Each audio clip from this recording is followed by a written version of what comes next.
Hey friends, it's Simon Hurley and welcome to another video. Now in the past I've shared a video all about how to foliar stamped images using embossing powder.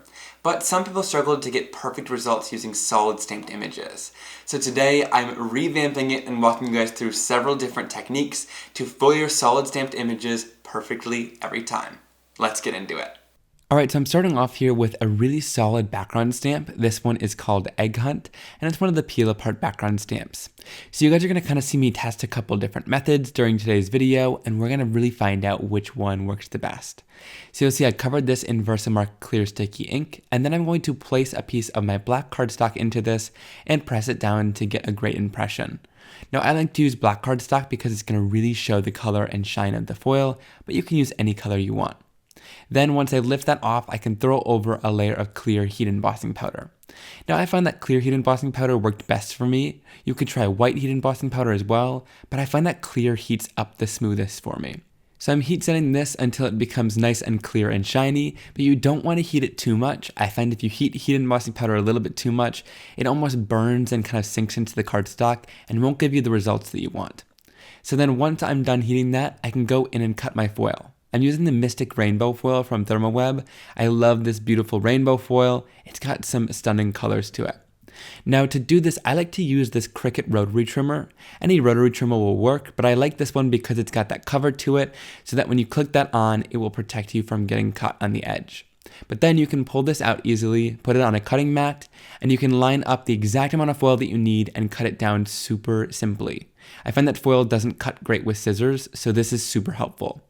Then I have a piece the size that I just want, and I'm able to place that over top of the clear heat embossed design, and then run it through my MINC machine or laminator. To run it through, you can either sandwich it in a MINC carrier sheet, or you can use a piece of parchment paper like I have here that I folded up. Now we're going to play with heat settings throughout the video. Here I started off by trying out heat setting number 2, and I'm going to share the results that I get with this. So once it's all done, I can peel that off, and you'll see that it kind of was rippling a little bit with that foil. You can see once that happens, you know that your laminator or MINC machine is a little bit too hot. So I decided to change the setting down to number 1, and we're going to test that out and see the kind of results that we get. Now besides just that little bit in the center and a little bit on the bottom there that you guys see, there wasn't too much wrong with it, so you could totally move forward with that and get great results. But I decided to test out the lower heat setting, and you can either use the lower heat setting on your MINC, or like I said, on the laminator.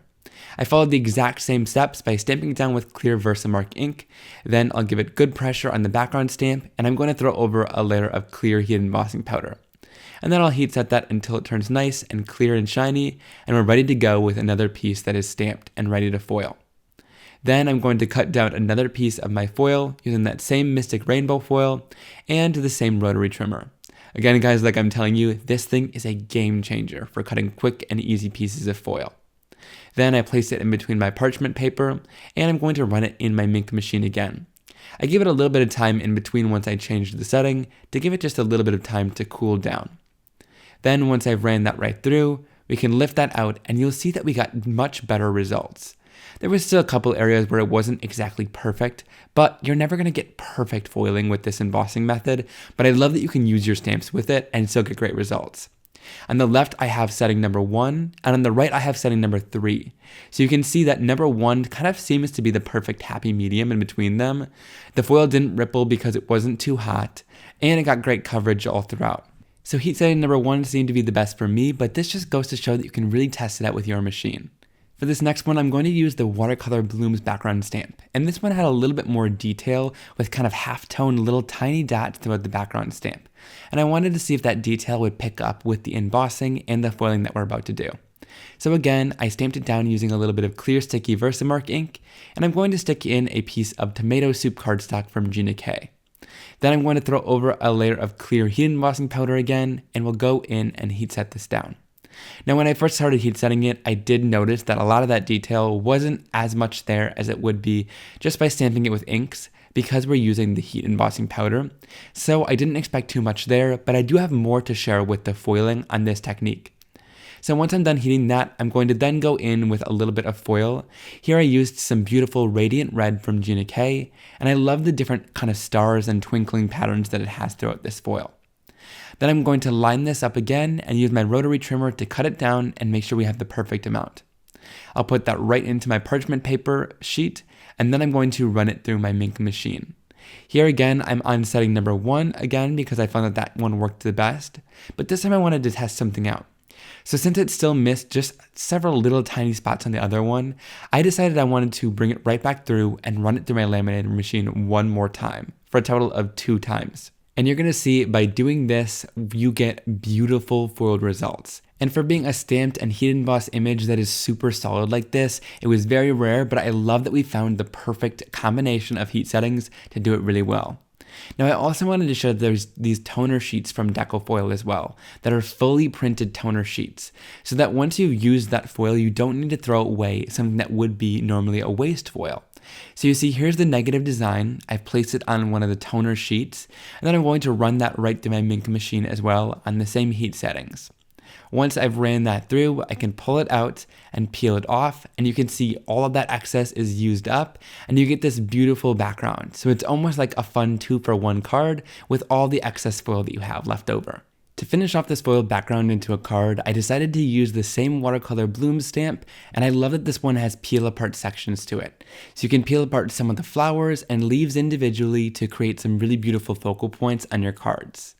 For today's images, I'm going to be using these flowers separately so that I can stamp them in different colors and really get lots of use out of them. I started off with a little bit of guppy on top, and then I'm going to use a little bit of bee sting and roll the ink pad onto the side of it to give a little bit of shading. I find this technique to be really fun to just kind of roll a darker ink pad on top of it to get a little bit more of depth and dimension to the image. Then I'm going to stamp it right down onto the cardstock, and you're going to get a beautiful result. Now this stamp is made using halftone patterns, which are a bunch of little tiny dots, and it's going to give you the look of a kind of watercolored texture by giving you lighter and darker areas naturally with the dots. Now here I'm going to ink it up the exact same way with the exact same colors, and I'm going to show you a different way to use this stamp. So once I've added all the ink down onto the surface, I can then go in and spray it several times with water. This is just going to get the ink moving and blending on the surface a little bit to give it kind of a real watercolor look. Then when I stamp it down, because it's kind of watered down, the halftone patterns are going to merge a little bit more, and you're going to get a more solid image. So it just depends whether you want that kind of watercolor look as you stamp, or whether you want it to be more kind of solid by adding that water to blend it together.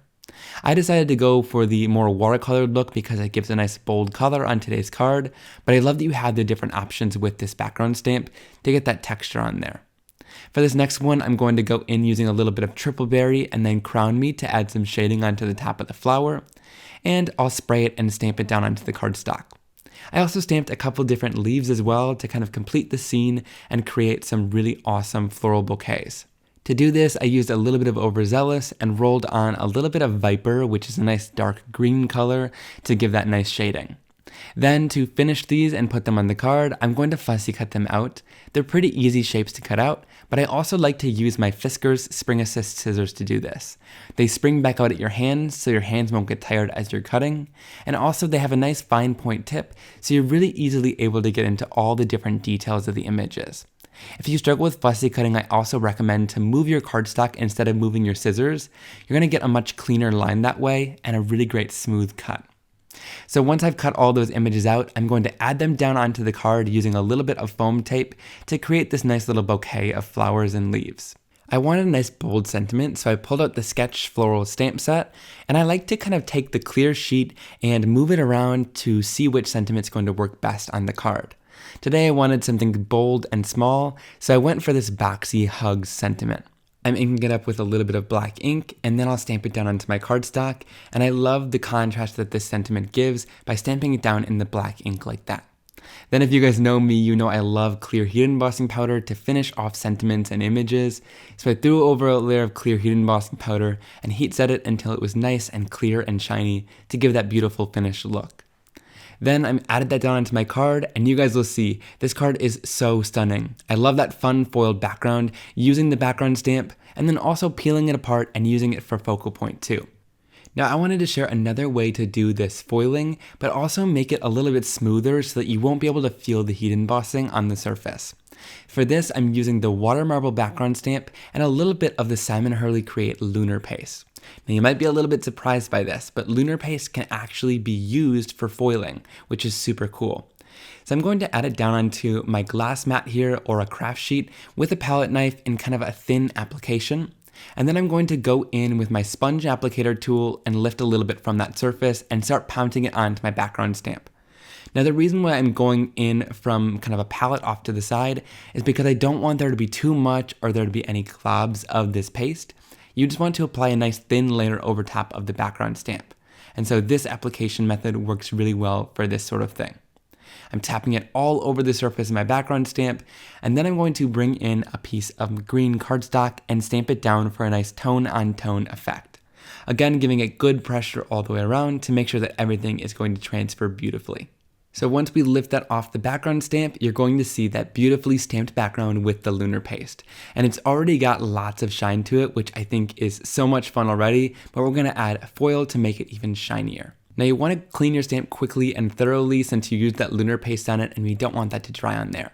So I love this Ranger Rub It Scrub It pad because it's got a nice surface that's a little bit rough and it's gonna get into all the grooves of that stamp to make sure that every piece of that Lunar Paste is cleaned out nicely. Now next I also wanted to use it through a stencil. So I'm using the Tiny Heart stencil and I'm going to pull this out to create a nice little background. For this one, I'm using a little bit of Simon Hurley Creates the Brew and Wet Lunar Paste. I love this kind of gold color. And again, I'm spreading it thinly and evenly over top of a glass surface or a craft sheet. And I'll lift it off using a sponge applicator tool to apply it through the stencil. In this application method especially, I applied it super thin.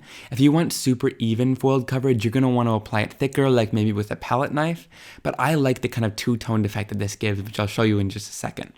Now, if you use a sponge applicator tool like I did, you're gonna wanna clean it out quickly before it dries in there. And to do this, you can either lift off the applicator tool and take it underneath a sink, or just clean it out with lots of water until it goes back to clean. You wanna clean it before it gets crusty so that you can reuse it over and over. So these are the two backgrounds just as is using the Lunar Paste. Again, like I said, they're already shiny and it almost gives a foiled look already. But I wanna step it up and make it just a little bit shinier. To do this, I'm using the grass green foil from Gina and Therm, and I'm going to just add this right over top and again run it through my MINC or laminator machine. This is going to reheat the dried Lunar Paste. There's a little bit of resin in there that it's going to then stick to and create a really beautiful foiled effect.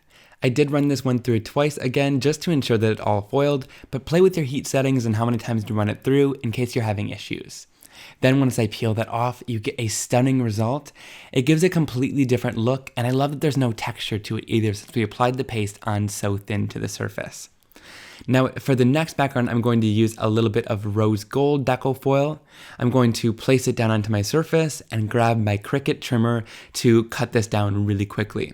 Then once we have the perfect amount of foil, I'll lay that on top of my design, put it through my carrier sheet, and run it right through my MINC or laminator machine the exact same way. Now I wanted to mention with this one, I applied it so much thinner than even I applied the green paste down. Like I said, if you applied the paste a lot thicker, you're gonna get a nice even result. But with this one, when I peeled it off, it gave me this kind of grungy effect, which I did really like because you have that gold paste underneath it already. It gives almost a two-tone shiny effect, which is just stunning in the end. But like I said, play with the thickness of application to get different types of looks. To finish off the green marbled background, I'm using the pretty Peonies stamp set for my focal point image. I love the lined images and that there's solid images to kind of stamp and color them in super easily. So I'm going to stamp down one of the outline images using some black ink, and then I'm going to throw over a layer of clear heat embossing powder, just like I always do, and then heat set that until it's clear and shiny, and you're gonna get a nice finished look from it. Now once I heat set that, I did notice that it kind of had a little bit of a warp to it. And I wanted to do my stamping in the Misty stamping tool, but it was kind of raised and moving around because the paper was a little bit warped from the heat embossing. So I grabbed my Brutus Monroe Stick and Stamp mat. You can see mine is well loved, but any sticky mat will work here. I know this one is sold out right now, but I'll let you guys know when it comes back in stock because I've loved using it. Then I'm going to bring in some of my solid images, line it up over top of my stamp, and then I can start coloring this in. To do this, I used the light color first. Here I used a little bit of Over the Moon ink, and I love that I'm in the Misty stamping tool so I can stamp it over and over if I need to in the exact same place to darken the image. Then I'm going to go in with another color. Here I used a little bit of Rosy Cheeks, and I'm using a blending tool to add a little bit of depth and dimension and shading all around the flower. You can go into different individual petals to give them different colors using mini blending tools like this. And I just love how simple this technique is using these solid stamps. It makes it so easy to color these in, even if you're not great at coloring. The stamps are super easy to line up, and then just add your own different colors down to create whatever color floral you want. Here I even went in with a third color, Prom Queen, to add a little bit more shading and dimension. Then for the leaves, I lined them both up at one time in my Misty, picked them up, and then I'm going to stamp them down using a little bit of green ink. Here I used a little bit of Overzealous again, and then I went in with a little bit of Viper to add some shading. You can either do this with a blending tool or just roll your ink pad on to get a more harsh color. To add a bit more detail, I'm going in with the tiny circle stencil. You guys, I've been using these tiny stencils all the time. I love the basic shapes. They're so great for adding texture to projects. Today, I lined it up over top of this flower image, and I'm just going in with a little tiny detail blending tool. You can use the ones from Ranger or these brushes from Altenew. And I'm going in with one of the colors that I use to lightly blend over top of the surface here. These detail blending tools make it easy to go on top of the image without going outside of the line. But then I was easily able to get this beautiful dot texture over top of my image. That added texture makes it really stand out and creates a beautiful focal point. To finish off my card, I'm going to cut a piece of my white cardstock right in half diagonally like this to give it a little bit of interest. You'll see that this adds a nice grounding point to add my focal image above and give a little bit more detail to the card when we put it all together. Then I'm going to stamp down a sentiment from the Pretty Peonies stamp set, and I'm going to do it on black cardstock using a little bit of white heat embossing powder for some nice contrast. I love this sentiment and the sentiments in the set. They're so encouraging, and this one says, "You bring me so much joy." I then went around the sentiment and fussy cut it out. Lately I've been fussy cutting out my sentiments just because I love the kind of finished look that it adds to your card, rather than just leaving it on a rectangle. I then tucked that underneath the floral kind of coming out from it, and it created a beautiful finished effect, and I love that grounding point that's on an angle like that. The focal point is so beautiful, but that background using a little bit of Lunar Paste to stamp that down and get a foiled effect is so easy and stunning for these solid images. Alright guys, I hope you really enjoyed that video. If you did, please give it a big thumbs up and leave me a comment down below letting me know which card was your favorite. Also down there is linked a full supplies list to everything that I used, so if you want to shop those, the links support me and I really appreciate it. Thank you so much for joining me for today's video, and I'll see you guys very soon for another card making and crafting tutorial. Have a great day. Bye!